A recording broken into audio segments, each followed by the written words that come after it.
अभी सारे आर्टिकल नहीं कर रहे हैं हम लोग, जस्ट यहाँ पर यूनियन एंड टेरिटरी से रिलेटेड जो भी चीज़ें हैं तो उनसे रिलेटेड एक दो आर्टिकल्स जान रहे हैं, फिर अलग अलग स्टेट्स के बारे में थोड़ा थोड़ा पढ़ेंगे। सो आर्टिकल 2 के अंदर क्या है? It provides that parliament may by law admit new states into the Union of India or establish new states on such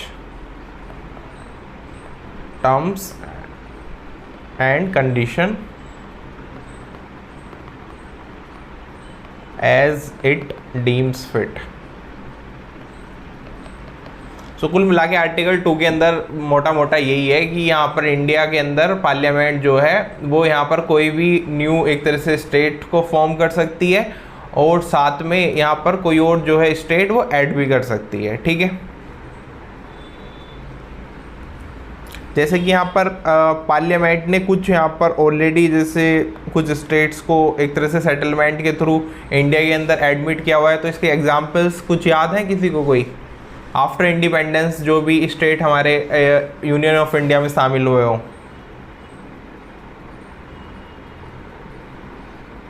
कोई एग्जांपल देना चाहेगा तो बता सकते हो।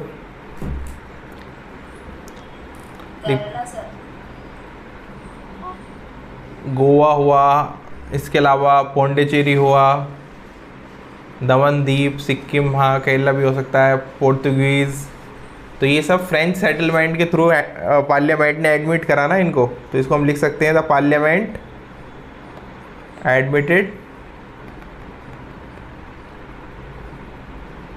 द फ्रेंच सेटलमेंट्स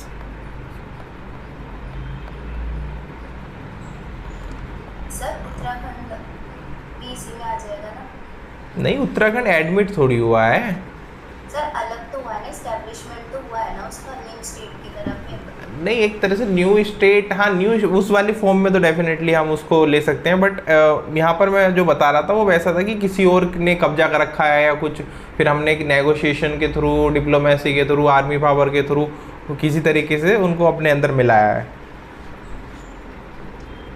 वो तो सबसे लेटेस्ट जो बेसिकली एस्टेब्लिशमेंट था न्यू स्टेट्स का, वो तो मैंने आपको बताया था कि कौन था। हाँ सही कह रहा है आशीष, आर्टिकल 3 के अंदर आ जाएगा वो। सबसे लेटेस्ट वाला कौन सा बताया था मैंने? 2014 के अंदर जो बना है स्टेट एस्टेब्लिश जो हुआ है, तेलंगाना। याद रखना वो फैक्ट, चाहे तो लिख लो अलग से उसको कि सबसे लास्ट यहाँ पर जून 2 को 2014 तेलंगाना बना है 29th स्टेट।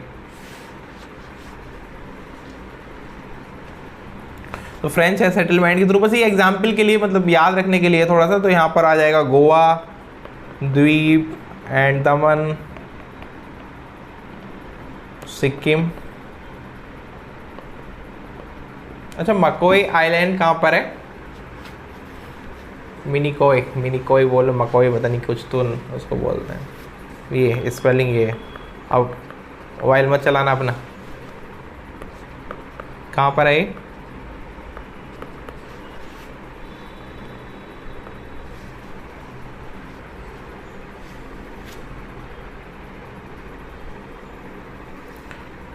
सर्च कर लो, नहीं है तो पता यार। इंडिया में ही है, इंडिया के अंदर ही है। चलो नीचे है, साउथ की,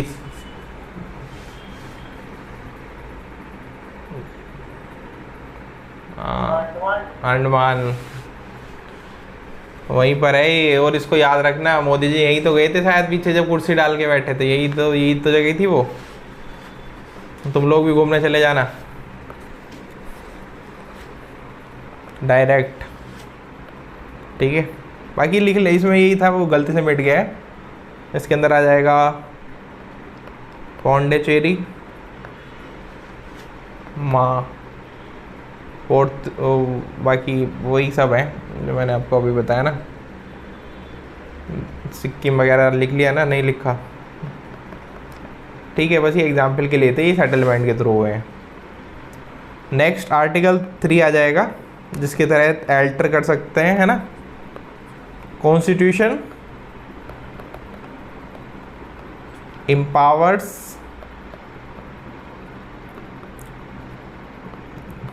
the parliament to form a new state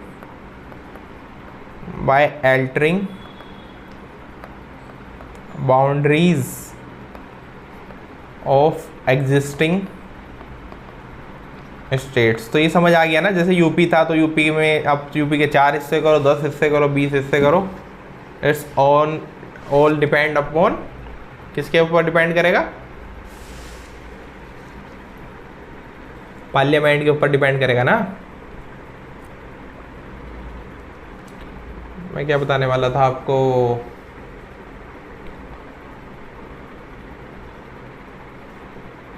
कुछ तो था, चलो अभी याद आएगा तो बताऊंगा। सो कुल मिला के आर्टिकल 3 के अंदर यही चीज़ है, बस इतना ही था।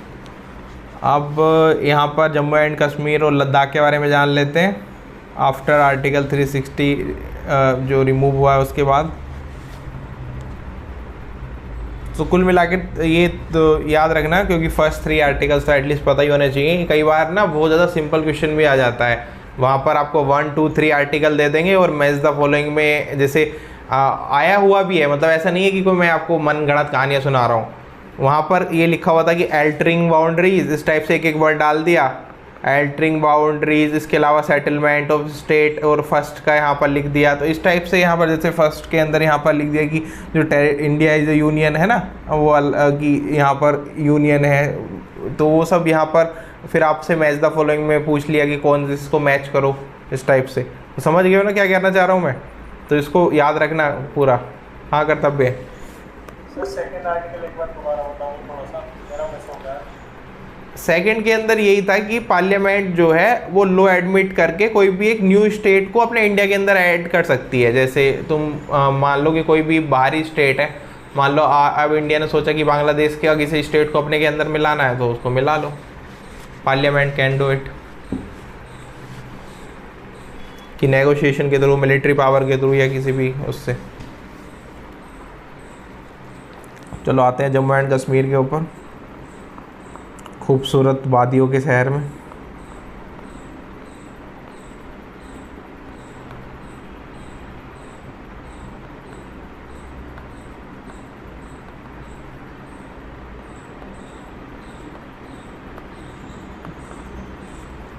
तुम लोग भी कहाँ नॉर्थ नॉर्थ के फॉर्म भरते रहते हो, ऐसे ऐसी जगह का फॉर्म भरा करो जैसे तुमने लास्ट हिमाचल भरा था जम्मू कश्मीर का भरा।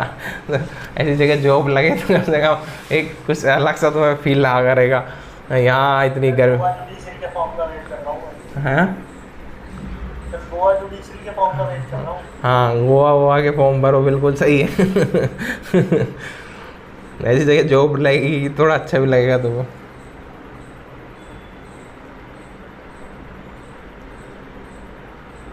कहीं भी बाहर कभी भी खबर आ सकती है कि यहाँ जज बनकर, ऐसा कुछ नहीं है। जज आज सुना है आज तक किसी जज को मार दिया है? मुझे तो याद भी नहीं है कि कोई लास्ट न्यूज़ में किसी जज की हत्या हुई हो। कश्मीर फाइल में दिखाया था जज को जिंदा जला दिया। ऐसा था क्या?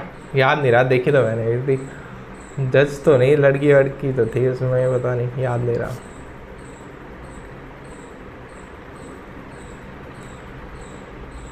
चलो कोई बात नहीं, जिसे बह है वो मत जाओ। मैंने सुना है तुम्हारा वो उसका पेपर तो वैसे भी हट ही गया है ना, वो कुछ तो हो गया है उसके ऊपर बैन वैन, कौन सा वाला था? छत्तीसगढ़,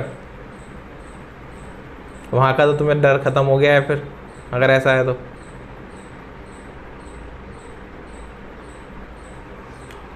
सच में ही हो गया है फिर? मेरे को ऐसी पता है मुझे। सारे एग्जामों की स्टे कर दिए सर। अच्छा, मतलब अब ये है कि वो पूरे पूरा या तो कमीशन बनेगा या कुछ तो होगा है।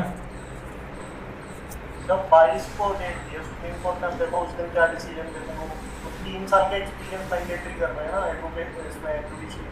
अच्छा, कि मतलब चाहे तो कोई भी एग्ज़ाम भरो, चाहे यूपी का हो या किसी का भी, मतलब उनका ऐसा प्लानिंग है कि हर एक, चाहे तो स्टेट्स वाले एग्ज़ाम भी हो, सब में ही 3 साल का वो जरूरी होना चाहिए एडवोकेट, मतलब एक्सपीरियंस। एडवोकेसी का 3 साल का एक्सपीरियंस, उसके बाद ही आप जज का एग्जाम देने के लिए एलिजिबल हो। फिर तो सरकार के साथ हाथ तो नहीं मिला लिया है सरकार उसने ये सरकार ने आइडिया तो नहीं दिया है उन्हें तो सर इसलिए बोल रहा हूँ कि वो कि थोड़ा लेट हो रहेगा, लोग लेट हो जाएगा, लेट मतलब अरे वो तो एज। सर एक्चुअली ये शायद हाई कोर्ट्स ने इस बात को उठाया है कि जो जजेस की क्वालिटी है ना उसमें थोड़ा इशू आ रहा है।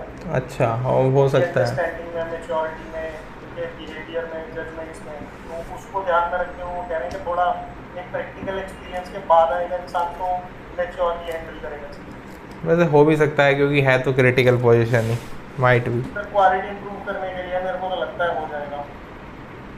हाँ, तुम लोगों के लिए दिक्कत है, तुम्हारा तो शायद हो गया है ना, बाकी लोगों के लिए फिर लेट हो जाएगा, और ज़िंदगी वैसे ही लेट चल रही है और लेट होती चली जाएगी। तो जम्मू कश्मीर का जो जम्मू कश्मीर रीऑर्गेनाइजेशन एक्ट था वो 2019 के अंदर आया था, है ना। तो इसकी डेट हमें ऑब्वियस सी बात है यूपी वगैरह के एग्ज़ाम के लिए ये सब याद रहनी चाहिए। कब पास हुआ था एग्जैक्ट? सर दिसंबर या अगस्त 5, 2019, ठीक है। इंट्रोड्यूस एंड पास इन राज्यसभा, और फाइनली 6 अगस्त को ये फुल्ली पास हो गया था। चलो ये मत लिखो, चलो 5 मत लिखो, डायरेक्टली 6 लिख लो, क्योंकि 6 के बाद लोकसभा के बाद पास होने के बाद डायरेक्टली 31 अक्टूबर को एक इफेक्ट में आ गया था।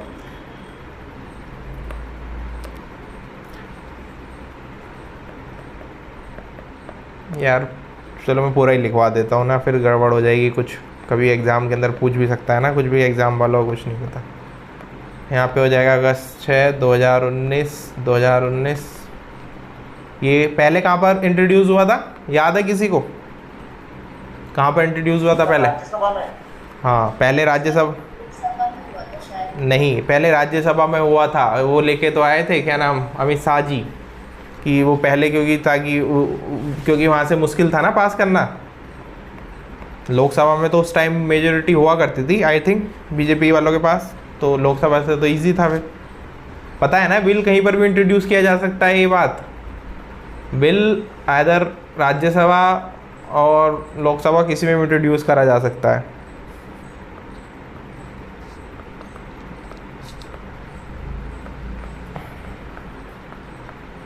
ये डेट्स काफ़ी इम्पोर्टेंट है, और ये एटलीस्ट अक्टूबर 2019 वाली भी याद रखना, और ये भी याद ही रखना, इम्पोर्टेंट है ही ये, ठीक है। इसके मेन फीचर्स क्या क्या थे वो लिख लेते हैं अब।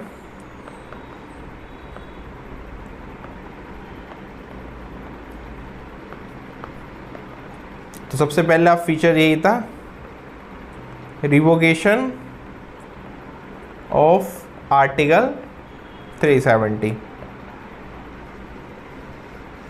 सो 5 अगस्त 2019 को जो प्रेसिडेंट हैं, मतलब ऑब्वियसली बात है इंडिया के प्रेसिडेंट, वो इशू करते हैं कॉन्स्टिट्यूशनल ऑर्डर, जिसके तहत वो कह देते हैं यहाँ पर कि फाइनली जो है, जो जम्मू एंड कश्मीर का स्पेशल स्टेटस था 370, वो रिवोक किया जा चुका है, ठीक है।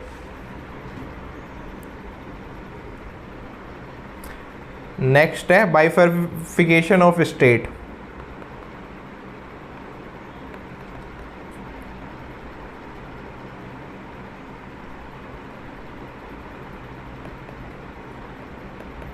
सो इसके अंदर क्या था, the state of Jammu Kashmir है, अब वो रीऑर्गेनाइज किया जाएगा 2 यूनियन टेरिटरीज में, है ना। यहाँ पे क्या हुआ, 2 यूनियन टेरिटरीज में इसको रिकॉग्नाइज करा दिया। एक कौन सी थी यहाँ पर, एक बताओ जल्दी से। Jammu and Kashmir and Ladakh. हाँ, एक हो जाएगी जम्मू एंड कश्मीर, लेकिन इसके साथ एक खास बात है।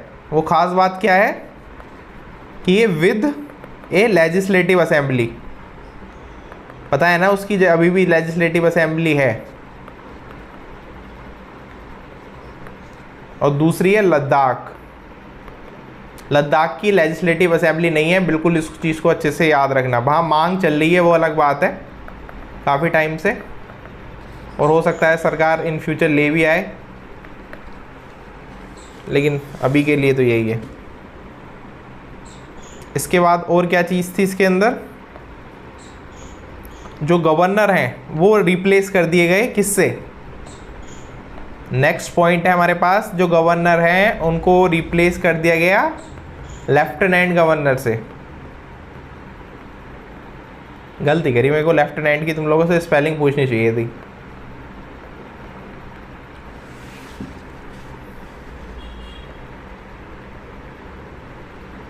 तो ये कुछ कुछ ऐसा हो गया है ना। सो ऑब्वियसली बात है, अब दोनों के लिए अलग अलग रहेंगे। 1 for JK and 1 for Ladakh, इतना लिखो।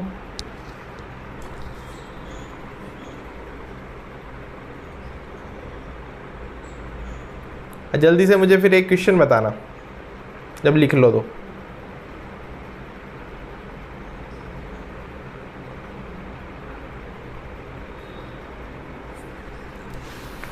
लिख लिया सभी ने? अब बिना वो करे इंटरनेट अपना ओपन करें। ये बताओ कि ये लेफ्टिनेंट गवर्नर और गवर्नर में क्या डिफरेंस होता है?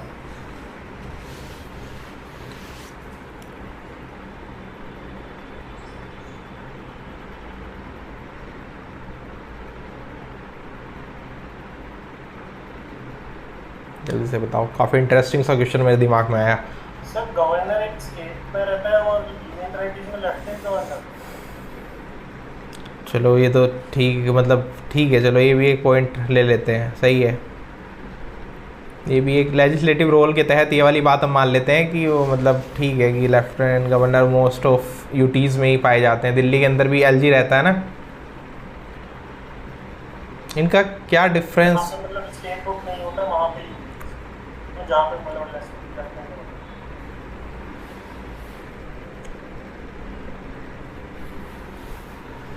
देखो मेन डिफरेंस इन दोनों को लेकर ये है, ये तो है ही, लेकिन ये है कि जो गवर्नर है वो स्टेट लेजिस्लेचर को लेकर काम करेगा, work with the state legislature. समझ रहे हो स्टेट लेजिस्लेचर का मीनिंग?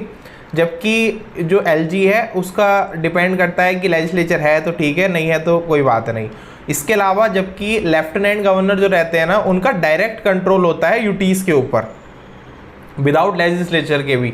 मतलब विदाउट लेजिस्लेचर जैसे लद्दाख को हम ले लें तो उनका एकदम बिल्कुल सीधा डायरेक्टली कंट्रोल है। जबकि अगर कोई स्टेट है जहाँ पर गवर्नर हैं ओनली, तो वहाँ पर कई बार जो मतलब मोर रियल पावर्स जो होती हैं वो डायरेक्टली किसके हाथ में होती है?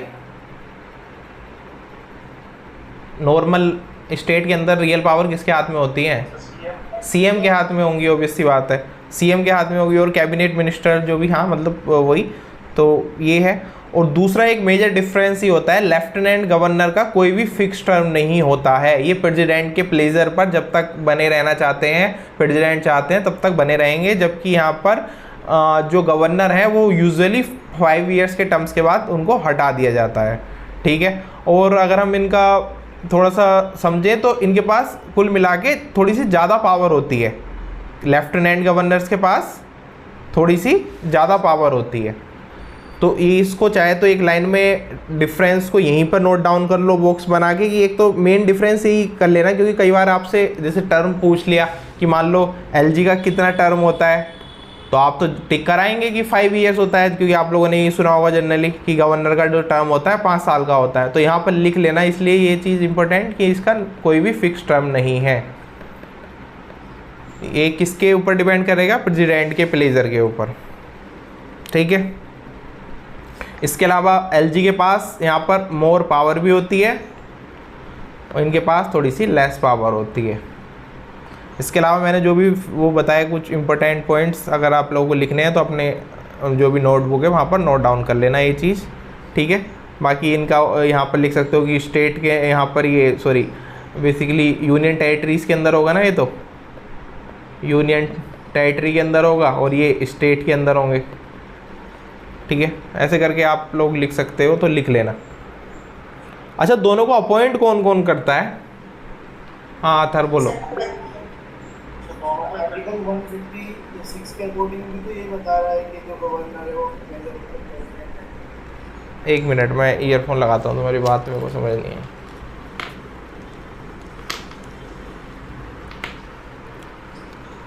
हाँ अब बोलो।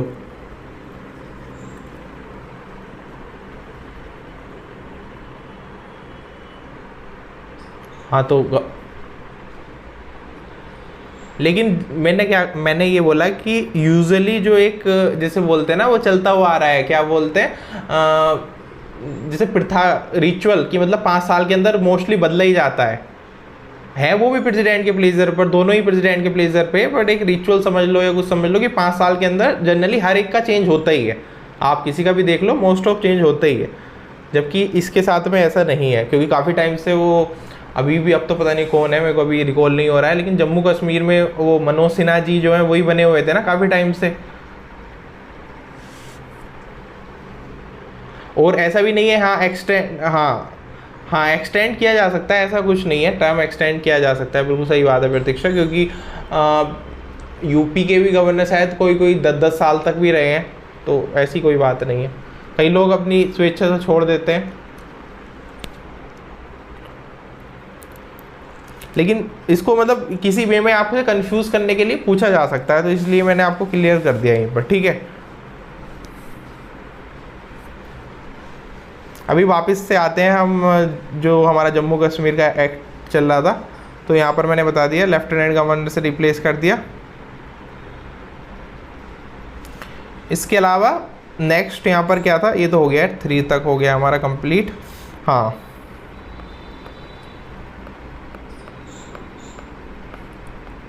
Applicability of central laws. अच्छा, इसका क्या मतलब हो गया एप्लीकेबिलिटी ऑफ सेंट्रल लॉज का? क्या इससे पहले सेंट्रल के लॉ अप्लाई नहीं होते थे? ऐसा तो कुछ नहीं है, नहीं ऐसा नहीं है। इसका मतलब ये है कि जैसे कोई पर्टिकुलर लॉ आता था तो वो उनके ऊपर डिपेंड करता था कि आप इसको बेसिकली अप्लाई करना चाहते हैं या फिर नहीं करना चाहते हैं, तो उसके हाथ एक तरह से ऑटोनॉमी थी कुछ चीज़ों में उनको कि आप अप्लाई करो या मत करो। लेकिन अब क्या है कि जैसे अदर पार्ट ऑफ इंडिया में जो लॉ अप्लाई होते हैं, सेम जो लॉ है वो अब डायरेक्टली जो भी पार्लियामेंट पास करेगी वही लॉ यहाँ पर डायरेक्टली एक तरह से अप्लाई हो जाएंगे विदाउट एनी अदर कुछ चीज़ें छेड़ाछाड़ी करे हुए या फिर कंसेंट लिए हुए। ऐसे कोई कंसेंट लेने की आवश्यकता है नहीं, ठीक है। इसके अलावा लेजिस्लेटिव पावर के अंदर चेंज किए गए। लेजिस्लेटिव पावर्स, तो इसके अंदर सबसे पहले जम्मू एंड कश्मीर का देख लेते हैं। यूटी कैन लेजिस्लेट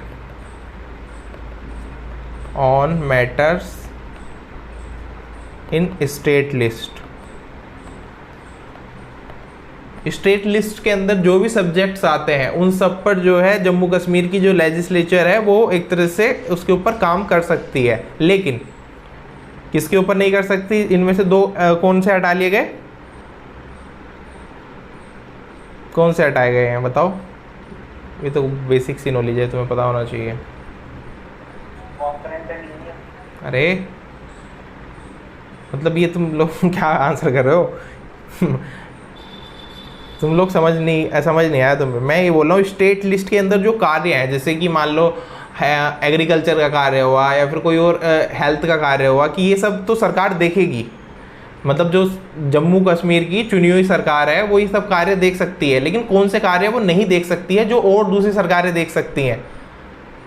जैसे मान लो अगर हम कंपैरिजन करने लगे, यूपी का जम्मू कश्मीर दोनों का अपना अपना वो है, ठीक है, दोनों के पास स्टेट की लिस्ट के सारे सब्जेक्ट का एक्सेस है। हाँ कंफ्यूजिंग हो गया होगा, हाँ, आशीष ने सही आंसर करा, पुलिस और पब्लिक ऑर्डर। और ये जनरली अगर आप किसी भी स्टेट गवर्नमेंट की लिस्ट में देखो तो ये दो सब्जेक्ट स्टेट के पास ही रहते हैं। जैसे मान लो अब उत्तराखंड है या फिर कोई और राज्य है तो उसका जनरली जो पुलिस है उसी के सीएम के पास रहेगा ना। लेकिन अब इनसे पुलिस ही छीन ली गई है कि आपके पास जो पुलिस का कंट्रोल था, क्योंकि मेनली जो गड़बड़ होती थी कई बार मतलब चीज़ें लीक हो जाती थी। कुछ मामलों में ऐसा भी सामने आया था कि वो कई बार मतलब लोकल पुलिस की मदद से या फिर लोकल जो एक तरह से ऑफिसर्स हैं उनकी वजह से कई बार बड़े ऑपरेशंस में प्रॉब्लम हो जाती थी।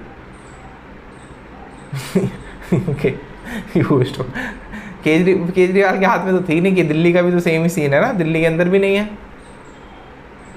मतलब दिल्ली के अंदर भी पुलिस की पावर कहाँ पर है, ये तुम्हें लगता है? सेंटर के पास। हाँ, जनरली किसी भी देश में जहाँ पर भी मतलब ऐसा होता है तो सेंटर के पास ही जो है पुलिस की पावर्स, जो मतलब एक तरह से जैसे दिल्ली है तो ऐसी नहीं देते, क्योंकि भाई दिल्ली के अगर अंदर ही गड़बड़ होगी तो और तो कोई फिर क्या ही बचा है।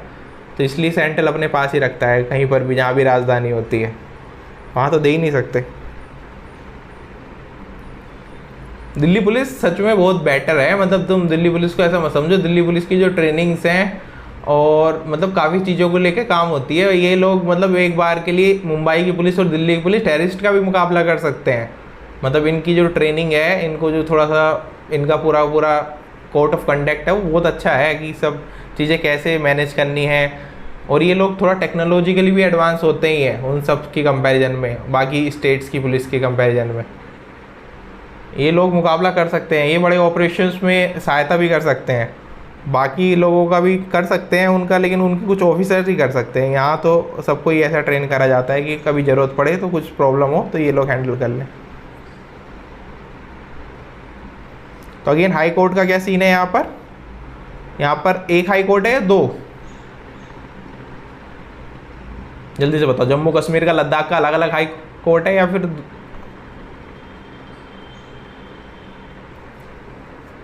के भी सर गए नहीं है, अभी फॉर्म भरेंगे तब देखेंगे कि हमें लद्दाख वाले में तो नहीं भेज दिया है। लद्दाख वाले में नहीं भेजेंगे तुम्हें, क्योंकि दोनों का एक ही है, common.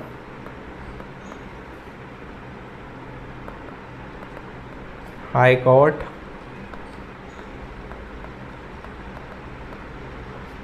continues to serve both UTs। ठीक है,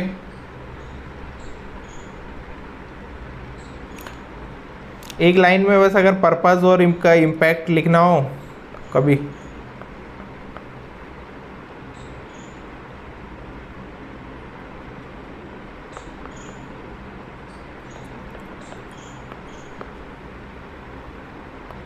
तो इसका क्या हो जाएगा? पर्पस क्या होगा आपके हिसाब से?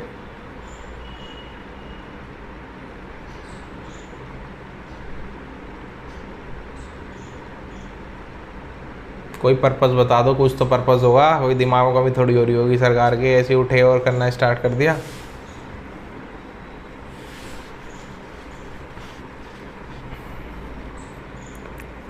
थोड़ा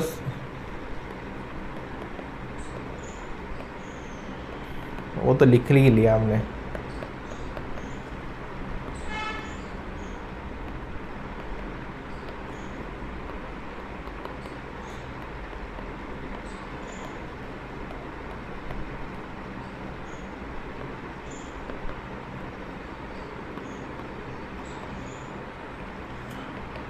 और अगेन मैंने जो चीज़ें लिखवाई हैं ये जस्ट इसके मेन हाईलाइट पॉइंट्स हैं। ऐसा नहीं है, ये एक्ट काफ़ी बड़ा है, इसके अंदर प्रॉपर्टी को लेके, उसको लेके और बाकी चीज़ों को लेकर कई चीज़ों में रियायत भी है। ठीक है, मतलब हम लोगों ने जो लिखा है हमारी पॉलिटी के हिसाब से जितना हमें ज़रूरी है एग्ज़ाम पॉइंट ऑफ व्यू से, उतना एक्ट लिखा है। ठीक है,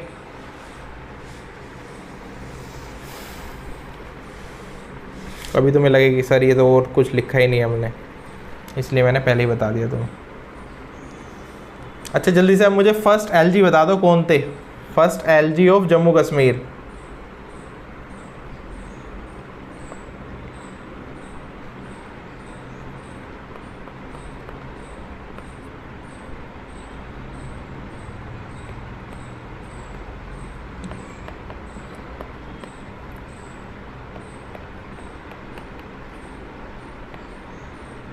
कि सर लिखवा तो रहे हैं, कोई बात नहीं लिखवा लेंगे, है ना, हम क्यों कष्ट करें, लिख लो तो बेशर्मो। गिरीश चंद्र मुर्मू, ठीक है। अरे ठीक है तो बता दो, रिस्पॉन्स तो कर दो। और फर्स्ट सीएम भी लिख लो आफ्टर 360। कौन है फर्स्ट सीएम?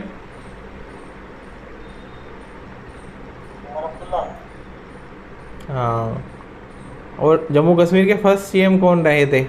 तो वो थे गुलाम मोहम्मद शेख। 1965 में फर्स्ट सीएम। लिखना है तो लिख लेना।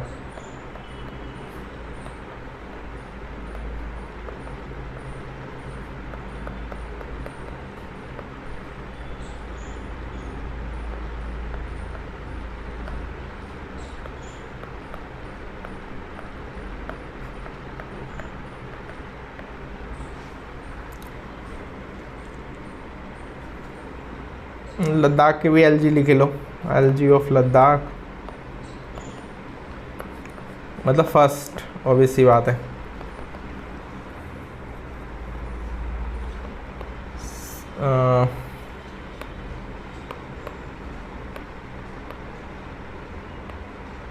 श्री राधा कृष्णा माथुर, ठीक है।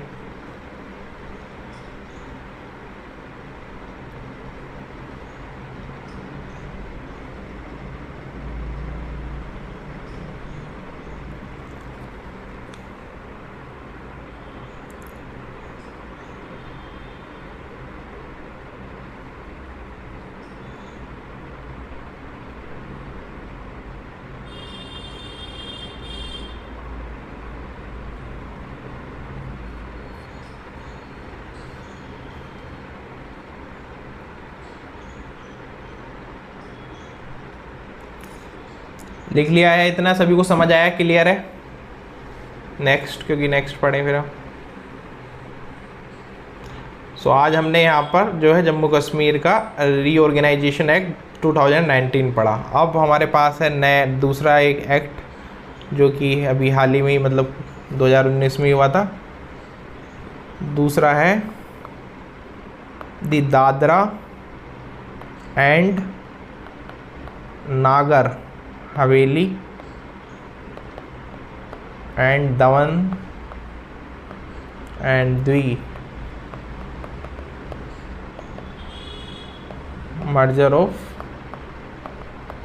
Union territories.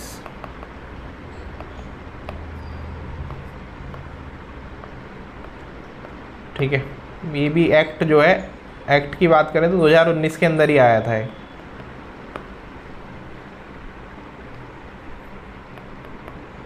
Date of merger जो है ये इम्पोर्टेंट हो जाती है, 26 जनवरी 2020 को इनका मर्जर कर दिया गया था।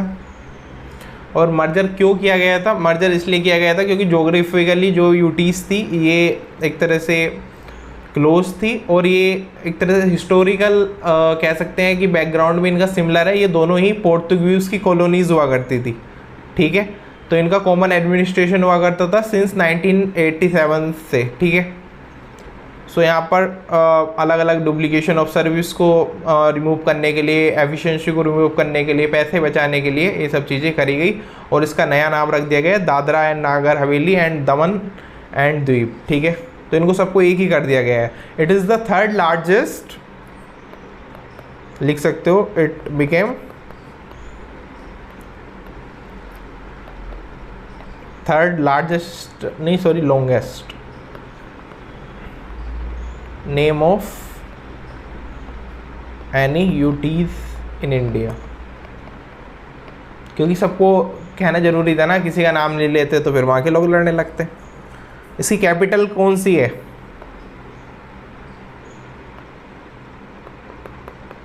अच्छा कौन सी है कैपिटल, इसका कौन सी होगी इनमें से कैपिटल बताओ? द्वीप होगी, दादरा होगी, या फिर ये दमन होगी, क्या होगी?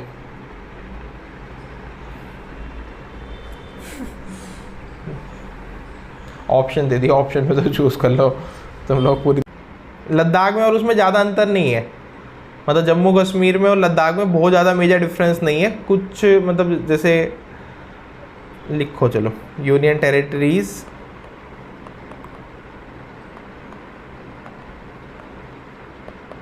Of India by area, first हो जाएगा लद्दाख, इसका लगभग 59 इतने किलोमीटर का है, तो इस वजह से ये है। बाकी ये याद रखने की आवश्यकता नहीं है बिल्कुल भी, बस ये याद रखना कि कौन सा है, ठीक है। नेक्स्ट हो जाएगा जम्मू कश्मीर, और इसका लगभग 56 के आसपास है, ठीक है, 56,000 स्क्वायर किलोमीटर, ठीक है। अब मैं आगे नहीं लिख रहा हूँ। उसके बाद आ जाएगा अंडमान निकोबार,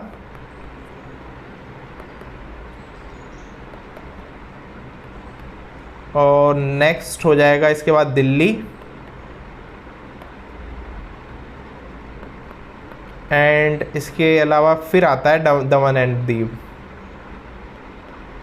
ये वाला जो बड़ा वाला हमने लिखा है, ठीक है। इसके बाद आएगा पुंडुचेरी,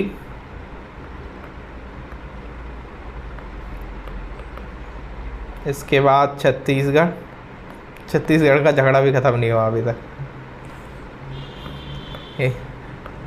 कोई कहता है हमारा, कोई कहता है हमारा ना। और उसके बाद लक्षद्वीप। क्लियर है?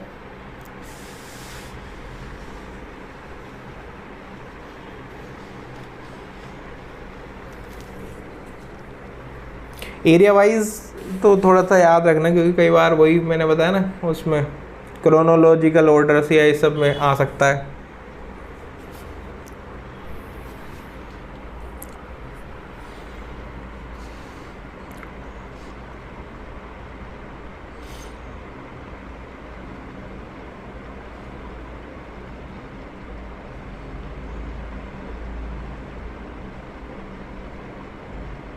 नेक्स्ट रीऑर्गेनाइजेशन एक्ट्स के बारे में चलो बता दो क्या तुम्हें, कब से कब हुआ था? चलो लिख लेते हैं।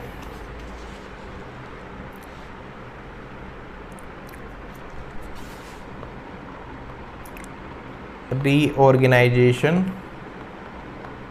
ऑफ स्टेट्स, तो देखो ये बीच बीच में होता रहा है ना। मैंने बताया इसके लिए बहुत ज़्यादा कोई उसकी ज़रूरत है नहीं। तो ये एक एक्ट आया, द स्टेट्स रीऑर्गेनाइजेशन एक्ट 1956। तो इसने क्या किया, यहाँ पर केरला बनाया, ठीक है। इसके अलावा मध्य प्रदेश, मतलब इनकी बाउंड्रीज़ को बेसिकली क्या करा, फिर से अल्टर वगैरह करके इनको थोड़ा वो करने की कोशिश की दोबारा से, ठीक है। तो इसके अंदर कुल मिला के 14 स्टेट और 6 यूनियन टेरिटरीज इस्टेब्लिश हुई इस वाले एक्ट से। कितने?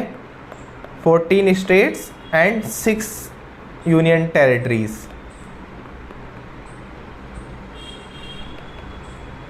और 14 स्टेट्स में से जैसे एग्जाम्पल के लिए बताऊं तो यहाँ पर आ जाएगा MP, पॉपुलर उस टाइम का MP, ठीक है। इसके अलावा यहाँ पर जो इसके आसपास केरला वगैरह में भी कुछ ऑल्टर करा गया था। तो इसमें मोटा मोटा बस आप इतना याद रखना कि 14 स्टेट और 6 यूनियन टेरिटरीज है। डिटेलिंग में आपसे क्वेश्चन नहीं पूछा जाएगा वैसे भी यहाँ से। इसके अलावा एक नेक्स्ट एक्ट आता है फिर दी बॉम्बे रीऑर्गेनाइजेशन एक्ट 1960। इसके अंदर क्या हो जाता है कि इससे डिवाइड कर दिया जाता है, जो बॉम्बे था उसको डिवाइड करते हैं और 2 स्टेट्स बना देते हैं। कौन कौन से? पहले बॉम्बे हुआ करता, हाँ, एक गुजरात और दूसरा महाराष्ट्र।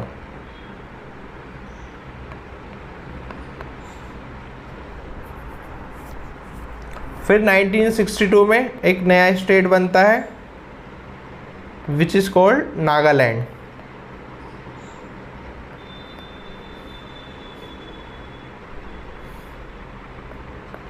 उसके बाद 1966 के अंदर क्या होता है, पंजाब को डिवाइड कर दिया जाता है और पंजाब के दो स्टेट्स कौन से बनते हैं?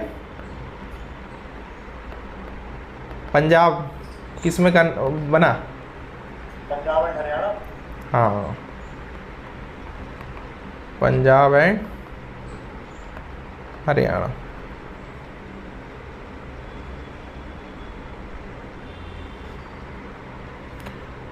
फिर जो आपका हिमाचल प्रदेश बना था वो बेसिकली क्या था, पहले यूनियन टेरिटरी हुआ करता था 1970s के टाइम, लेकिन फिर 1970s में कानून आता है और फाइनली 1970s में जो हिमाचल प्रदेश है उसको स्टेट बना दिया जाता है। ठीक है, इसको स्टेट बना दिया जाता है। इससे पहले ये उसकी कैटेगरी में आता था यूटीज़ की। ठीक है, क्योंकि डायरेक्टली यहाँ पर हिमाचल प्रदेश में अगर आप अंग्रेज़ों के टाइम से भी देखो तो अंग्रेज़ तो यहाँ पर मौज काटते थे ना। अंग्रेज यहाँ पर एंजॉयमेंट के लिए ही चले जाते थे अपनी ट्रेन भरी, जब गर्मियाँ हुआ करती थी दिल्ली के अंदर तो अपनी ट्रेन भरी यहाँ से और डायरेक्टली उधर की तरफ मूव ऑन कर दी कि कुछ दिनों के लिए राजधानी चेंज कर दिया करते थे अंग्रेज, क्योंकि उनसे बेचारों से यहाँ की गर्मियाँ बर्दाश्त होती नहीं थी।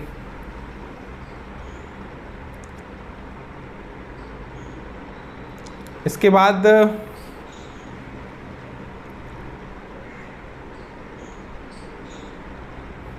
1971 आता है और 1971 के अंदर मणिपुर इस्टेब्लिश होता है। इसके अलावा Tripura, Meghalaya and UTs of Mizoram and Arunachal Pradesh. ठीक है, जो बाकी की यूटीज़ हैं ये 1971 में ही बनी है, जो यूटीज़ मिजोरम एंड अरुणाचल प्रदेश की। इनको वापस से स्टेटहुड बना दिया गया था 1986 में। इनको यूटीज़ बनाया गया पहले 1971 में और फिर इन दोनों को वापस से कब बना दिया गया? 1986 में फिर से इनको स्टेट बना दिया गया। क्लियर?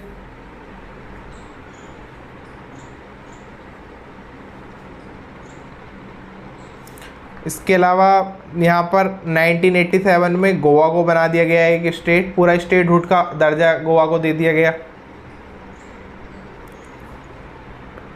इसके अलावा फिर आते हैं हम 2000 में, और तो 2000 के अंदर कौन बना है? यहाँ पर बनता है Chhattisgarh, come into the existence. Chhattisgarh आता है। ये तो 3 बने थे ना। हाँ हाँ बता रहा हूँ, छत्तीसगढ़ आता है 1 नवंबर को। उसके बाद यहाँ पर 2000 के अंदर ही यहाँ पर उत्तरांचल, जिसको हम उत्तराखंड कहते हैं। उत्तरांचल भी अच्छा नाम था, उत्तराखंड क्यों चेंज कर दिया इन्होंने फिर? 8 नवंबर। एंड एक और कौन सा था कर्तव्य? सर झारखंड बिहार से। यस, झारखंड।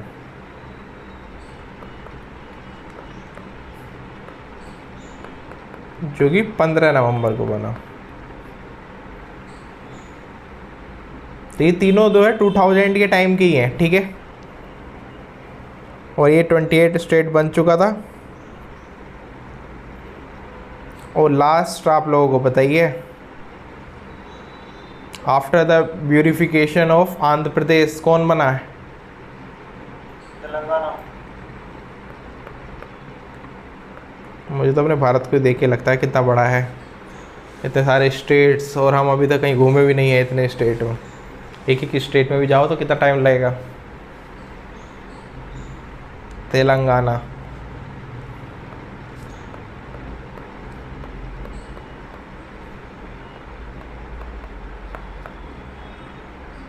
ठीक है। कौन सा स्टेट बनाता है? 29th।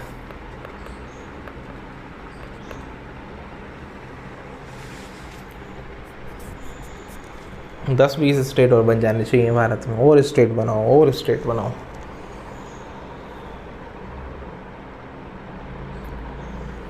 जितना छोटा स्टेट उतनी अच्छी तरक्की।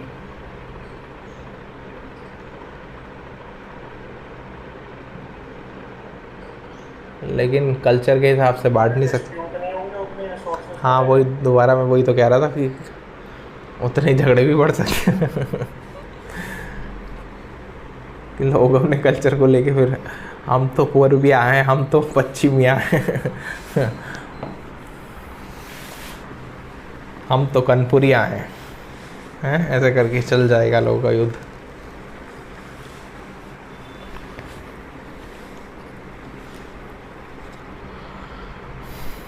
यही था बस इसमें। 2019 का वो तो पढ़ा दिया हमने, और क्या रह गया आपका?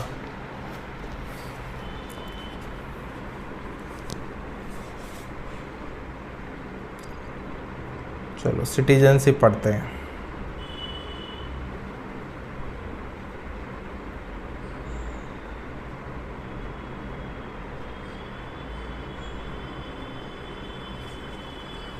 सर ज़्यादा स्टेट्स होने से इकोनॉमिक इम्बैलेंस नहीं बढ़ जाएगा? क्यों बढ़ जाएगा? जितना तुम अभी खा रहे हो उतना ही तो खाओगे, ज़्यादा थोड़ी खाने लगोगे। अरे सर मेरे खाने की बात नहीं है, एक स्टेट का फॉर एग्जांपल अभी यूपी है, उसमें नोएडा में उसका आईटी हब है, वो नोएडा से अपना टैक्सेस वगैरह कमाता है। मेजर पोर्शन जो कमर्शियल उसका टैक्स आता है वो कॉर्पोरेट टैक्स वगैरह, हाँ हाँ। और उसको वो ओवरऑल पूरी स्टेट में अगर मानो फॉर एग्जांपल ईस्टर्न यूपी में अगर कहीं कुछ चाहिए तो वो उस टैक्स के ऊपर वहाँ भी लगा सकता है। बट अगर आप छोटे छोटे स्टेट बांट दोगे तो नोएडा का जो टैक्स है वो तो फिर नोएडा वाले रीजन में ही रह जाएगा ना, और उधर फिर ईस्टर्न यूपी में फिर वहाँ भी एक आईटी हब सेटअप करो। जैसे आज हर स्टेट में आपस में कॉम्पिटिशन लगा हुआ है, एमपी में अपना आईटी हब चल रहा है कि हम भोपाल इंदौर में हम अपना आईटी हब बनाएंगे। फिर हर स्टेट जितना जितना बढ़ जाएगा वो अपने यहाँ पे और ज़्यादा, उसके लिए फिर आपस में कॉम्पिटिशन ज़्यादा नहीं बढ़ जाएगा और उसमें फिर इकोनॉमिक इम्बैलेंस नहीं बढ़ेगा। तो तुम्हें ये नहीं लगता है कि कंपटीशन बढ़ने से इकोनॉमिक बैलेंस भी थोड़ा वो हो सकता है, क्या बोलते हैं कि मतलब वो भी एक तरह से जो कंपटीशन जैसे बढ़ेगा तो क्या पता वहाँ भी लोग, मतलब अभी पता चला एक ही हब है, फिर पता चला 4 शहर बन गए यूपी में के अंदर ही आईटी हब, 4 शहर के अंदर कंपनीज लग गई, ऐसा भी तो हो सकता है। अब मान लो वो दूसरा अट्रैक्टिव रेट्स दे रहा हो, उसने कह दिया कि तुम आके यहाँ पे पूरा काम करो, तुम्हें टैक्स ही नहीं देना या कुछ भी, मतलब ऐसे टैक्स। कंपटीशन हेल्दी कंपटीशन तक ठीक है ना, ब्लड वार होने लगा तो फिर क्या बचेगा? नहीं तो ब्लड वार तो ये तो बहुत बड़ी सिचुएशन है ना, अब कोई ऐसे आप देखो ना वो चल तो रहा है ट्रेड वॉर। और वैसे भी जो फंड्स का एलोकेशन है वो तो वो करती है ना सेंट्रल गवर्नमेंट, इसीलिए सेंट्रल गवर्नमेंट ने अपने पास करती है, लेकिन सेंटर उसी स्टेट को उस हिसाब से देती है ना, कितना बड़ा है, कितनी पॉपुलेशन है। हाँ तो उसी फिर वो तो इसी तो वो डिस्ट्रीब्यूशन फाइनेंस मिनिस्ट्री करेगी फिर उसी हिसाब से कि किसको कितना चाहिए, वो भले नोएडा से आ रहा हो या कहीं से आ रहा हो। लग नहीं रहा तुम्हें ऐसा? अगर मान लो सारा पैसा मान लो टैक्स का जा रहा है सेंट्रल गवर्नमेंट के पास, और हम मान लेते हैं सेंटर अपने वाले का करेगा ना, जो स्टेट की इनकम है मैं उसकी बात कर रहा हूँ। नहीं तो मेनली जो इकोनॉमिक्स के अंदर पड़ा है ना, मेनली जो टैक्स का पैसा है मेजरली पोर्शन तो सरकार के पास ही जाता है ना, सेंट्रल गवर्नमेंट के पास। इकोनॉमिक्स के अंदर पढ़ा नहीं था हमने, जो इसका डिवाइडेशन होता है, मेनली जो फाइनेंस की पावर है वो स्टेट के पास, स्टेट से तो पैसे मांगते रहते हैं सब, अदरवाइज तो ममता दीदी को जरूरत ही ना पड़े, कुछ ममता दीदी तो अपनी वो चला ले, और वो मांगती है ना उस चीज़ के पैसे, और कई बार मतलब इल्ज़ाम भी लगाती है कि हमारा फ़ंड लो रोका हुआ है, हमारा फ़ंड रिलीज़ नहीं करते लोग, या स्लोली रिलीज़ करते हैं। तो ये भी एक मतलब दोनों चीज़ें हैं, दोनों। सर मैं आपकी बात से एग्री कर रहा हूँ कि स्टेट एलोकेट करना है वो अलग चीज़ है, बट अब आप एक चीज़ बताओ, आपने वो टाटा वाला किस्सा सुना होगा, नैनो का प्लांट जो वहाँ लगना था बंगाल, हाँ बंगाल में लगना था, फिर उसके ऊपर हाँ वो क्यों हुआ? क्योंकि स्टेट गवर्नमेंट ने उसको सपोर्ट नहीं करा, उसके विरोध में बैठ गए। हाँ तो सिमिलर सिचुएशन फिर हर जगह हो सकती है ना, वो मैं कह रहा हूँ उस सेंस में। नहीं बिल्कुल होने के लिए हो सकती, स्टेट तो सेंटर तो अलग चीज़ है ना, मैं स्टेट वाली बात कर रहा हूँ। नहीं होने को तो बिल्कुल हो सकती है, बट आई थिंक मुझे ऐसा लगता है कि मतलब दोनों चीज़ों के वही है ना यार, ये तो कॉमन सेंस की बात है कि कोई भी चीज़ बिल्कुल चाहे कितनी सी बुरी हो, अब कोरोना ही था तो कोरोना का कोई सब कुछ बुरा ही थोड़ी हो गया। कोरोना ने ऐसे थोड़ी कर दिया कि बिल्कुल ही सब कुछ ही बुरा हुआ है। कोरोना से हमारा डिजिटलाइजेशन भी हुआ, कोरोना से हम लोगों ने कई सारी चीज़ें ऐसी सीखी कि मतलब कैसे इन्वायरमेंट में कैसे सस्टेन करा जाए, हाँ अपना हाइजीन को कैसे मेंटेन करा जाए। तो कई चीज़ें पॉजिटिव भी तो हुई। तो मतलब वही बात है कि दोनों चीज़ें के पॉजिटिव निगेटिव इफेक्ट जो होंगे। और आई थिंक मतलब मुझे ऐसा लगता है कि अगर थोड़ा सा डिवीज़न ज़्यादा हो, मेरा पर्सनल ओपिनियन है, इसके लिए इकोनॉमिस्ट जो बैठते हैं वो इसका पर्टिकुलरली वो निकाल सकते हैं कंक्लूजन। तो जो इकोनॉमी में स्पेशलिस्ट हो, क्योंकि वही पूरा कैलकुलेट करके जो तुम्हारी बात है उसको भी एक फैक्टर कंसिडर करके, और वो लोग ही इसका पर्टिकुलर निष्कर्ष निकाल सकते हैं। हम लोग तो सिर्फ तुक्का लगा सकते हैं कि ऐसे होगा तो ऐसे होगा। बट मैं गांधी जी की वो वाली बात के ऊपर थोड़ा सा ज़्यादा, उनकी बात सही लगती है कि जो मतलब पावर है वो उसमें होनी चाहिए, मतलब पूरी पावर बड़े लेवल पे डिस्ट्रीब्यूट होने से अच्छा है छोटी छोटी जगह पर पावर के हब होने चाहिए, कि हर एक पर्टिकुलरली छोटा राज्य हो, छोटे उसके अपने रिसोर्सेस हो, वो अपने से काम ले रहा है। और अब क्या है कि सरकार सब चीज़ में इंटरडिपेंडेंसी करने की कोशिश करती है। लाइक पानी की पाइपलाइन को ले लो, अब गांव-गांव में पाइपलाइन खुद रही हैं, पाइपलाइन डाल रहे हैं, ये बोलते हैं वैसे आत्मनिर्भर बनो। आत्मनिर्भर क्या, अब वो कुछ दिन में बोल देंगे कि गांव से पानी निकालना जुर्म है, जो सरकार पानी भेजेगी गंदे से नालों से, और वो अजीब सी उनके अंदर पूरा वो भरा रहता है, पता ही है तुम लोगों को, कचरा वचरा और दुनिया भर की चीज़ें। और फिर बोलेंगे अब हम आत्मनिर्भरवाद बन रहे हैं, जब पानी की टंकी से पानी आया करेगा घर में, उसका टाइम है। और अभी तो इंसान क्या है कि अपना नलका खोला, समरसेबल चलाया, किसी भी टाइम चला लिया। तो ये तो इंटरडिपेंडेंसी है। उस आत्मनिर्भर तो जब होगा गांव की, जब उसके ऊपर सोलर प्लांट, उसकी सप्लाई इलेक्ट्रिसिटी की वहीं से हो, वाटर उसका खुद का हो, हर चीज़ उसकी खुद की हो। इसीलिए गांव बर्बाद नहीं होते थे पहले, क्योंकि उनका खाने का सामान भी खुद रहता था। और शहर वाले इसलिए परेशान है क्योंकि उनका रहेगा ही नहीं, उनका कुछ रहता ही नहीं। अभी हमारी दिल्ली की में बिजली कट कर दो, हमें तो नानी याद आ जाएगी यहीं पर, तो कुछ पानी नहीं मिलेगा, ना ही AC चलेगी, और पूरा कुछ भी सब बंद हो जाएगा। वाईफाई बंद हो जाएगा तो इंस्टामार्ट भी बंद हो जाएगा, स्विगी बंद हो जाएगा, खाने का भी ऑर्डर नहीं कर सकता मैं, है ना, ऊबर भी बुक नहीं कर सकता, कुछ भी नहीं हो सकता। तो बड़ा ही मतलब कॉन्ट्रोवर्सी वाली बात है, बट है तो है कुछ ना कुछ सही सही। चलो आगे चलते हैं, सिटीजनशिप की तरफ बढ़ते हैं। अब आर्टिकल हमने 3-4 तक यहाँ पर पढ़ लिया है, अब सिटीजनशिप की तरफ बढ़ते हैं।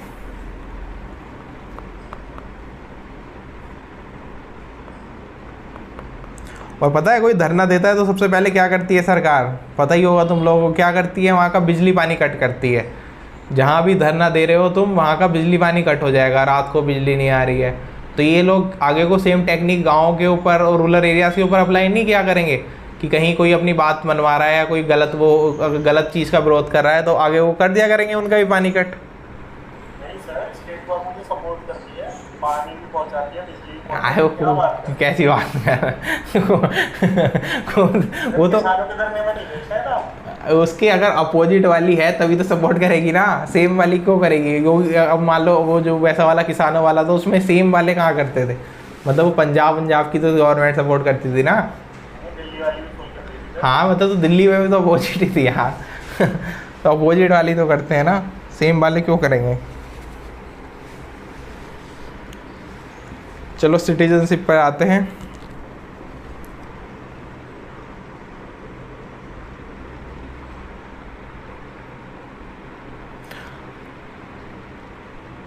सबसे पहले कॉन्स्टिट्यूशन ऑफ इंडिया कैसी सिटीजनशिप प्रोवाइड कराता है। कई बार हम चीख के बात कर चुके हैं, सिंगल एंड यूनिफॉर्म।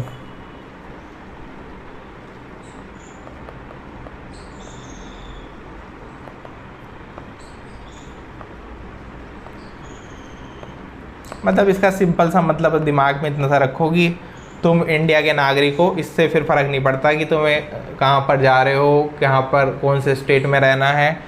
तो मोस्ट ऑफ 99% केसेस में तुम्हारे ऊपर कोई रेस्ट्रिक्शंस नहीं है, ना ही तुमसे कोई पूछने वाला कि इस स्टेट का आधार कार्ड दिखाओ या इस स्टेट की पहचान बताओ और तुम क्यों रह रहे हो, है ना। तो इसका मतलब तो यही है। तो सिंगल सिटीजनशिप है और ऑल इंडिया के लिए वैलिड है, पूरे देश तुम्हारा है, पूरा जहाँ तुम्हारा है, जहाँ जाके तुम्हारा मन करे लेट जाओ, और किसी के घर नहीं घुसना है ज़बरदस्ती, है ना। बाकी तब तक ठीक है, बाकी तुम कहीं पर भी जा सकते हो पूरे ऑल इंडिया।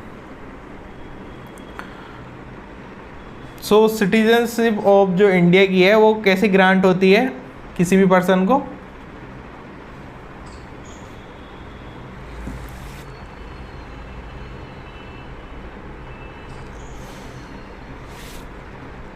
बताओ जल्दी से। मोड्स ऑफ एक्विजिशन लिखने हो हमें। अरे मिलेगी कैसे, तुम्हें कैसे मिली? गए थे क्या कहीं पर टेस्ट देने, उसका लाइसेंस बनवाने गए थे क्या आधार कार्ड वाली तरह कि हमारा बनाओ? हाँ लिखा है प्रतीक्षा ने, बाय बर्थ। हाँ हाँ कर्तव्य बोल रहा था शायद कुछ। चलो एक बाय बर्थ लिख लेते हैं, एक लिख लेते हैं बाय डिसेंट। अभी इनका मीनिंग बताऊंगा। इसके अलावा by registration and by neutralisation. इसके अलावा बाय रजिस्ट्रेशन,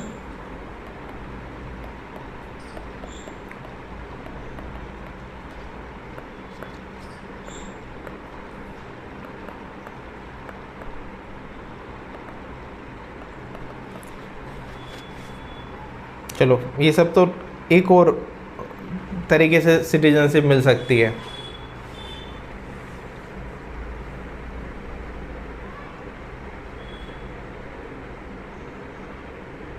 यस सावा का आंसर सही है, बाय इनकॉर्पोरेशन ऑफ टेरिटरी। यानी कल के दिन को आपने मन किया किसी के ऊपर हमला कर दिया और उसको अपने अंदर मिला लिया तो उसके लोग ऑटोमेटिकली आपके नागरिक हो जाएंगे। तो चलो बर्थ का तो सबको पता ही है कि बर्थ से कैसे सिटीजनशिप मिलती है कि आप बचपन से यहाँ जन्म गए तो आपका जन्मसिद्ध अधिकार है, आप भारत के नागरिक हैं। ठीक है, देख रहे हो जन्म की कितनी पावर है, मात्र जन्म से तुम्हें वो मिल गया टाइटल। वरना तो तुम्हें टेस्ट देना हुआ करता ना कि तुम इंडिया के लायक हो या नहीं हो 18 साल के होने के बाद कि टेस्ट दो कि इंडिया में रहने के लायक हो नहीं हो। उसके बाद अब ना टिक करो हाइजीन लेवल इसने 18 साल तक कैसे मेंटेन करे, क्या समाज के प्रति क्या कर्तव्य है पूरा करा, ऐसे सब करके तब तुम्हें नागरिकता मिलेगी। तो कुछ मज़ा आया करता। नेक्स्ट है डिसेंट। डिसेंट का क्या मतलब है?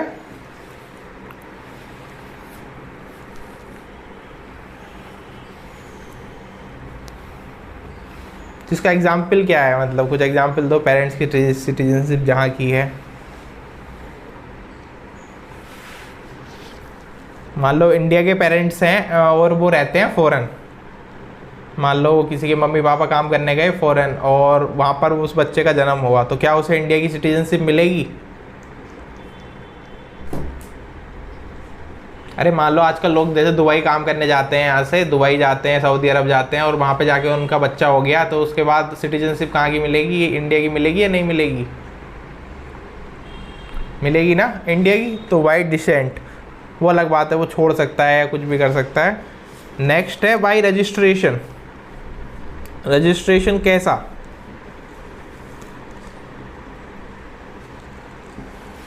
डिसेंट वाला दोबारा बताना। डिसेंट का मतलब ये है, फॉर एग्जाम्पल कर्तव्य है, तुमने आज शादी की और तुम जाके जज बन गए उधर सऊदी अरब में, जज की पोजीशन तुम्हें डायरेक्टली सऊदी अरब में मिली। अब तुम्हारा बच्चा हुआ, तो अब उसकी जो सिटीजनशिप है क्या उसे इंडिया की मिलेगी या नहीं मिलेगी? तो इंडिया का लॉ कहता है कि वो ऑटोमेटिकली इंडियन सिटीजन है, क्योंकि उनके पेरेंट्स की जो सिटीजनशिप थी वो इंडिया की थी। अभी क्लियर हुआ? अरे सिंपल सा है, जिसके पेरेंट्स की है और अगर वो कहीं भी जा रहे हैं उससे हाँ मतलब नहीं है, उससे मतलब नहीं है कहाँ जा रहे हैं कहाँ नहीं जा रहे हैं। नेक्स्ट रजिस्ट्रेशन से क्या मतलब है? रजिस्ट्रेशन इसको चाहे तो अपनी भाषा में लिखते रहना, इनको भूल मत जाना। बाहर से आके अप्लाई करो और फिर चलो ये तो वो तो कंडीशनल हो गई, वो तो अलग चीज़ है, वो नहीं है।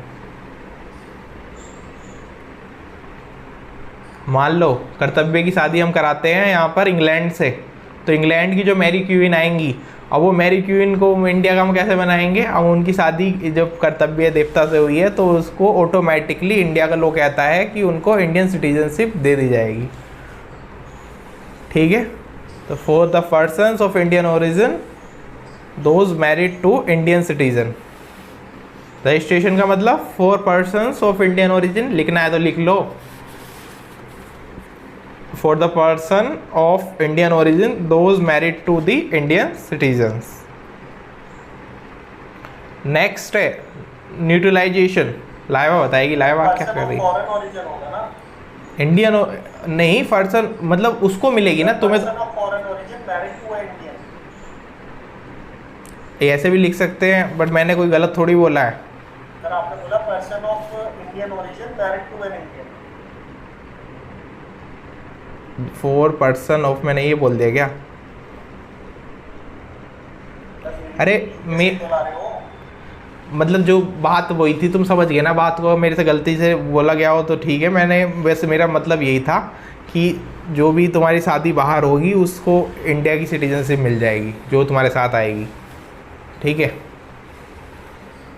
एक कर्तव्य ना कंफ्यूज करने की कोशिश करता है मुझे बीच बीच में भाई। न्यूट्रलाइजेशन आपने गलत बोला ना, मैं अपना कंफ्यूजन क्लियर कर रहा हूँ। अभी मैं ना रिकॉर्डिंग करता हूँ आजकल, तो मैं ना सुनूंगा अभी थोड़ी देर में। I have proofs. सर आप सुन लेना। मैंने बोला होगा for persons of Indian origin और those married to Indian citizen.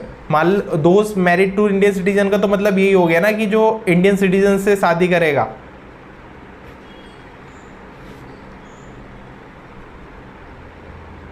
अरे चलो को sir married to Indian citizen समझ आ गया, तो फिर इंडियन ओरिजिन वाला क्या पॉइंट है? अरे जो इंडिया का नागरिक है, इंडिया का नागरिक इंडियन ओरिजिन का आदमी है। रजिस्ट्रेशन क्यों करेगा? अरे वो रजिस्ट्रे अच्छा, तो तुम ये कह रहे हो कि तुमने ये बोला कि सर कि वो इंडियन ओरिजिन है तो उसको क्या जरूरत पड़ी है, इसमें तुम और मत लगाओ, ठीक है। चलो नेक्स्ट बताओ न्यूट्रलाइजेशन।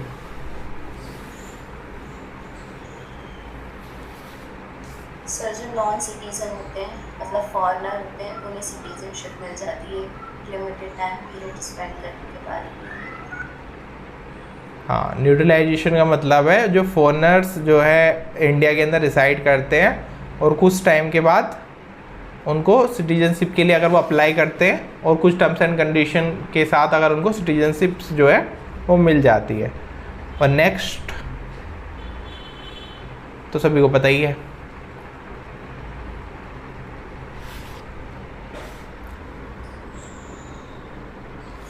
नेक्स्ट तो पता है ना, क्लियर है सभी को।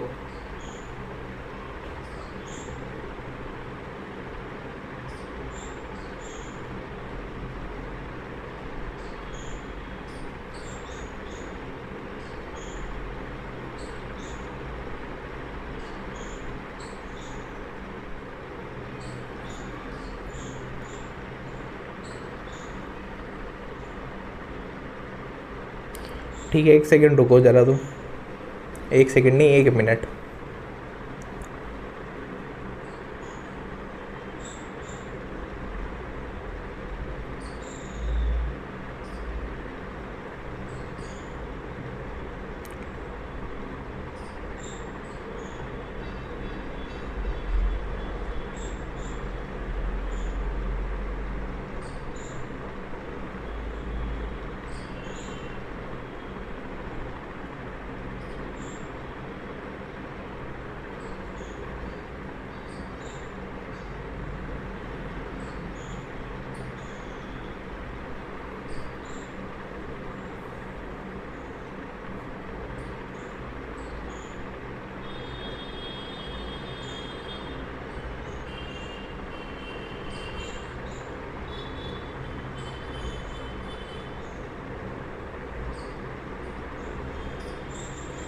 एक्चुअली ना मैं इस वाले की बात थोड़ा सा देख रहा था क्योंकि मैंने गलत बोला नहीं, मेरे को ये था कि कर्तव्य। मैंने अभी जो बात बोली ना, इसके अंदर ना OCIs भी आ जाते हैं। मैं आप लोगों को एक दिन बता रहा था ना, overseas citizens of India card holders,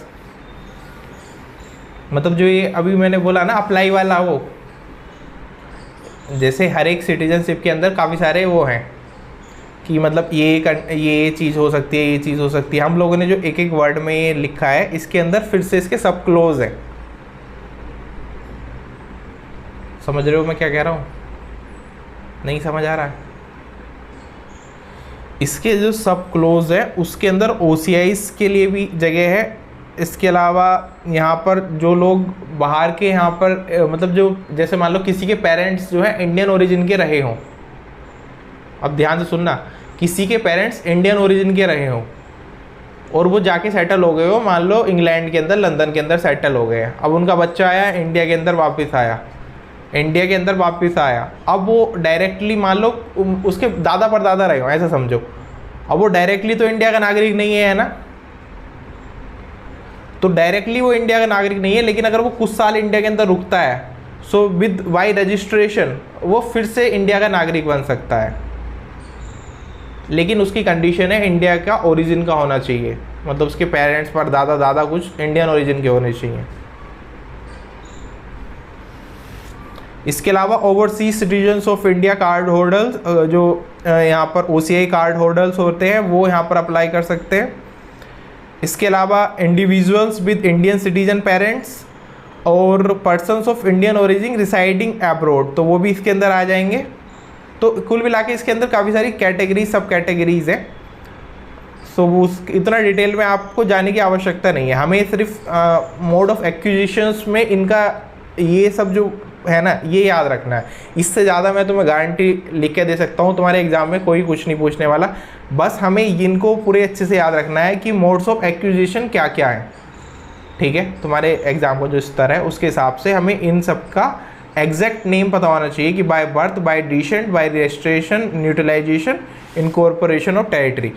इसमें से क्या करते हैं, कई बार आपसे मतलब जैसे 4 ऑप्शंस दे देंगे तो फिर उसमें से कोई सा टर्मिनेट करके उसकी जगह पर दूसरा डाल देंगे कि इसमें से नहीं मिल सकती है, किससे नहीं मिल सकती है, किससे मिल सकती है, कि कौन से 3 सही हैं, इस टाइप से। अभी क्लियर है सभी को?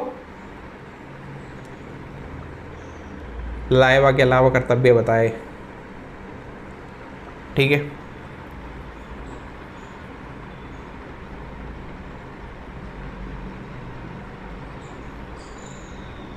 इसके ना कई बार सब क्लोज वगैरह होते हैं ना, तो इसमें कई बार कंफ्यूजन हो जाता है, क्योंकि एक के अंदर काफ़ी सारी चीज़ें रहती है। अगर पूरा लो पढ़ने बैठ जाए हम तो अगेन तुम लोग तो पढ़ते ही हो, लो तुम्हें पता ही है कितने सारे उसके अंदर चीज़ें होती है, एक छोटा सा पॉइंट भी लोग निकाल के ले आते हैं। अच्छा ये ऐसे बोल रखा है तुमने,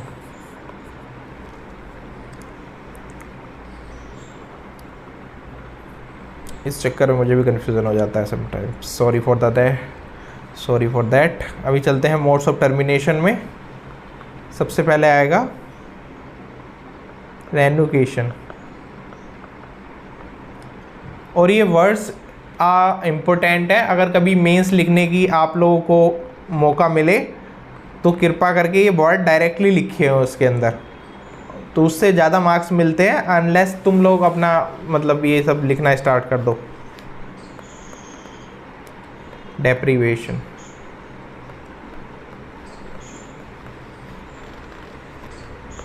सो ये क्या है फर्स्ट वाला,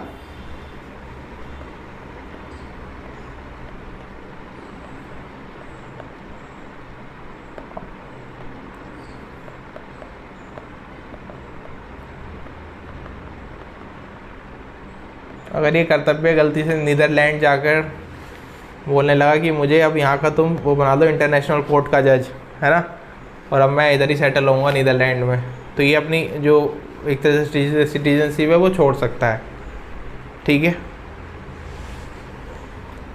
टर्मिनेशन के अंदर क्या आएगा,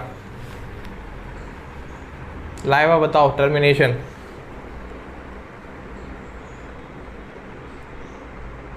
सर किसी ने अपनी मर्जी से एक्वायर करी है तो वो अपनी मर्जी से छोड़ भी सकता है। लेकिन जैसे तुम्हें छोड़ना हो, आज तुम छोड़ो, आने में फिर भी इंडिया में रहूँगी, लेकिन अब ना छोड़ती हूँ आज मैं, तो क्या सर बाय फोर्स वाला दिखाया था ना आपने, बाय नेशनलाइजेशन, इसमें ये वाला पॉइंट आ जाएगा। हाँ, मतलब कि अगर आपने कोई फॉरेन सिटीजनशिप एक्वायर कर ली है, उसके बाद आपकी इंडिया की ऑटोमेटिकली टर्मिनेट हो जाएगी।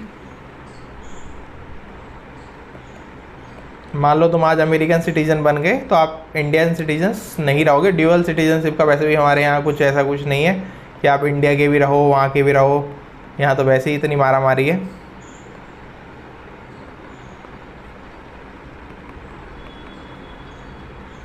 इंडिया में रिफ्यूजीज़ की वैसे ही बहुत प्रॉब्लम है।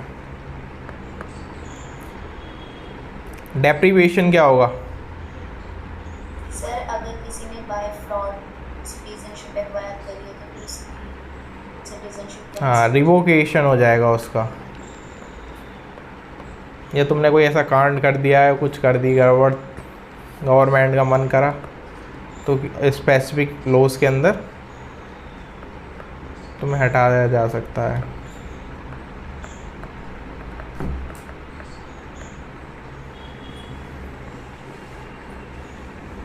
देश निकाला।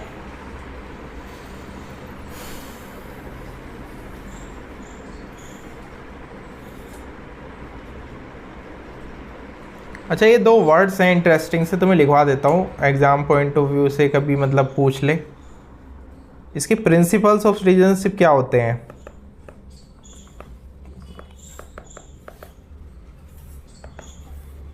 मतलब मोस्ट ऑफ देश में ये चीज़ अप्लाई होती है। इसको बोलते हैं, एक मतलब टेक्निकल वर्ड है, जस सोली।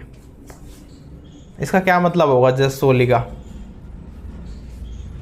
हाँ, जस सोली का मतलब है, सही है प्रतीक्षा, राइट ऑफ सोयल, कि भैया मिट्टी का जन्मसिद्ध अधिकार है, मैं यहीं पैदा हुआ हूँ, ये कब्जा मेरा है इस ज़मीन का, ठीक है, एटलीस्ट मुझे इंडिया की नागरिकता तो दो। नेक्स्ट है यहाँ पर jus sanguinis, which mean right of blood. तो ये भी तुम समझ ही गए हो, खून का अधिकार लेकर रहेंगे, है ना। तो इंडिया जो है प्राइमरीली 2 चीज़ें फॉलो करता है यहाँ पर। एक तो ये जस्ट सोली ये पहले से फॉलो करता था, आफ्टर अमेंडमेंट जस्ट सिंगस भी फॉलो करता है, ठीक है।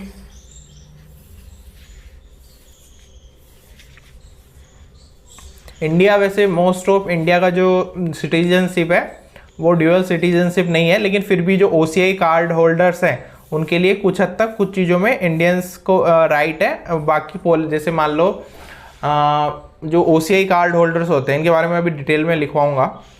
सो इनके साथ क्या है कि इंडिया में जो काम आप कर सकते हैं 90% सारे काम इन लोगों को भी टैक्स बेनिफिट्स और सारी चीज़ें मिल जाएंगी, लेकिन इनको क्या नहीं मिलेगा,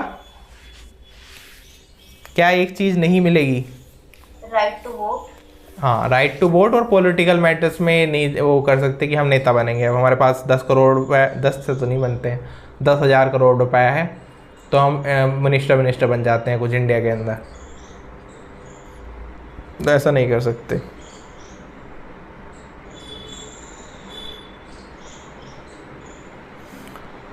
अभी मेरे को इसके आर्टिकल्स और पढ़ाने हैं आपको, चलो टाइम हो गया है, आज के लिए इतना ही रखते हैं। इसके अलावा सिटीजनशिप एक्ट ऑफ 2019 जिसके ऊपर खूब झगड़ा हुआ था वो भी पढ़ेंगे।